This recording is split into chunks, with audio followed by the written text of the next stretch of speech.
तो गाइस लोकी का एपिसोड 3 वहीं से शुरू होता है जहां से हमने एपिसोड 2 में एक्सपेक्ट किया था रवोना रेंसलेयर और मिस मिनट से। जैसा कि पिछले ब्रेकडाउन में मैंने आपको बताया भी था, एपिसोड 1 और 2 के सारे इवेंट्स हमें 2 या 3 लोगों की तरफ ही इशारा कर रहे थे, रवोना रेंसलेयर और मिस मिनट्स के ऊपर। यहाँ यही 2 लोग हैं जिनको ही हू रिमेन्स के बारे में ज्यादा कुछ पता है, क्योंकि ही हू रिमेन्स तो अब मर चुका है। तीसरा बंदा जो ही हू रिमेन्स की कड़ियों को जोड़ता है वो है इस पूरी सीरीज में विक्टर टाइमली का कैरेक्टर। यहाँ इस एपिसोड की शुरुआत में ही हम देखते हैं रवोना रेंसलेयर और मिस मिनट्स पहुंचते हैं सेक्रेट टाइमलाइन के ईयर 1868 में। तो वहाँ पे वो एक बच्चे को टीवीए की एक हेल्प बुक उसके घर की विंडो से उसको दे के आते हैं, और जब रवोना रेंसलेयर मिस मिनट से पूछती है कि ये हम क्यों कर रहे हैं, तो वो कहती है सब उनके प्लान का हिस्सा है। वो बच्चा जिसको वो बुक मिलती है वो आगे चलकर उसी बुक के इस्तेमाल से बनता है विक्टर टाइमली। और जैसा कि पिछले ब्रेकडाउन में मैंने आपको बताया था कि यहाँ पे पूरे टीवीए में ओरोबोरोस जैसा मतलब स्मार्ट बंदा कोई भी नहीं है। फिलहाल टीवीए में सभी बड़ी रचनाओं का रचयिता खुद ओरोबोरोस है।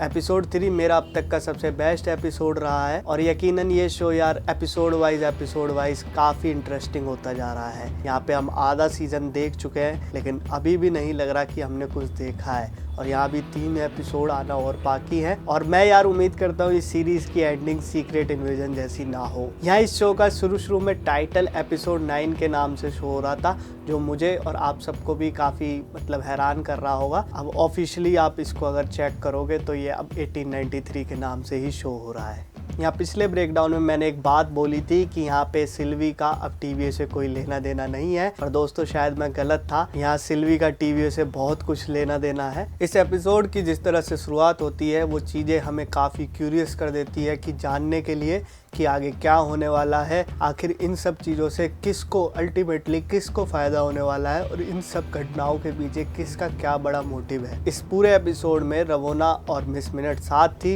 लेकिन फिर भी उनके बीच में कहीं ना कहीं नफरत घुल रही थी। उस नफरत को इस एपिसोड में हमने देखा। अभी तक मानना पड़ेगा लोकी का कैरेक्टर भले ही थ्रू आउट पूरी सीरीज कैसा भी था, लेकिन अभी तक वो हीरो वाला काम कर रहा है गाइस।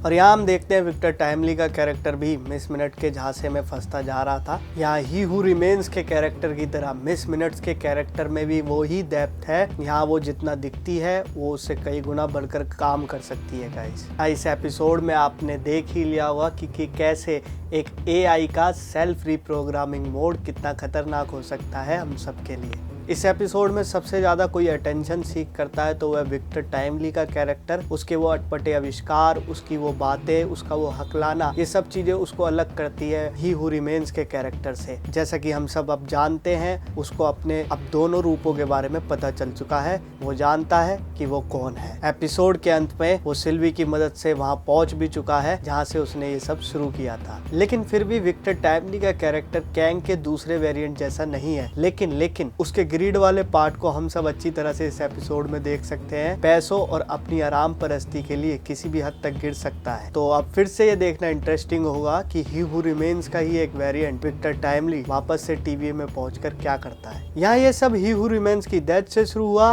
ये सारी ब्रांच टाइमलाइन का बनना, ये अलग अलग बहाव में समय रेखा का बहना, तो ये सब उसी की वजह से शुरू हुआ। और यहाँ अब लोकी एंड टीम के पास उसी बंदे का एक वेरिएंट है। हम सब ये भी जानते हैं गाइस, उसकी मदद से दूसरे वेरिएंट्स को भी ढूंढा जा सकता है। और सिल्वी देवी की कृपा से यहाँ मिस मिनट और रवोना रेंसलेयर पहुंच चुके हैं समय के अंत में, जहाँ पे ही हू रिमेन्स को सिल्वी ने मारा था। यहाँ पे ही हू रिमेन्स की लाश अभी तक वहाँ पे यार एज इट इज पड़ी हुई है और धीरे धीरे सड़ रही है, गल रही है। उसको देखकर मुझे अभी भी डर लग रहा था कि वो देखने में कितना सीधा लगता था और वो अपने पीछे कितने सारे कांडों को जन्म दे गया। तो गाइज यहाँ सबसे एंडिंग सीन में हम देखते हैं कि यहाँ रवोना रेंसलेयर और मिस मिनट्स दोनों पहुंच चुके हैं समय के अंत में। और यहाँ मिस मिनट के दिमाग में इस एपिसोड की शुरुआत से ही कुछ ना कुछ पक रहा था जो उसने पूरे एपिसोड में नहीं बका। तो अब ये देखना इंटरेस्टिंग होगा गाइज कि एपिसोड 4 में क्या होता है। तो चीजें एक बार फिर से वहीं पर आ गई है। इस एपिसोड के कांडों से टेम्पोरल लूम का खतरा भी टला नहीं है,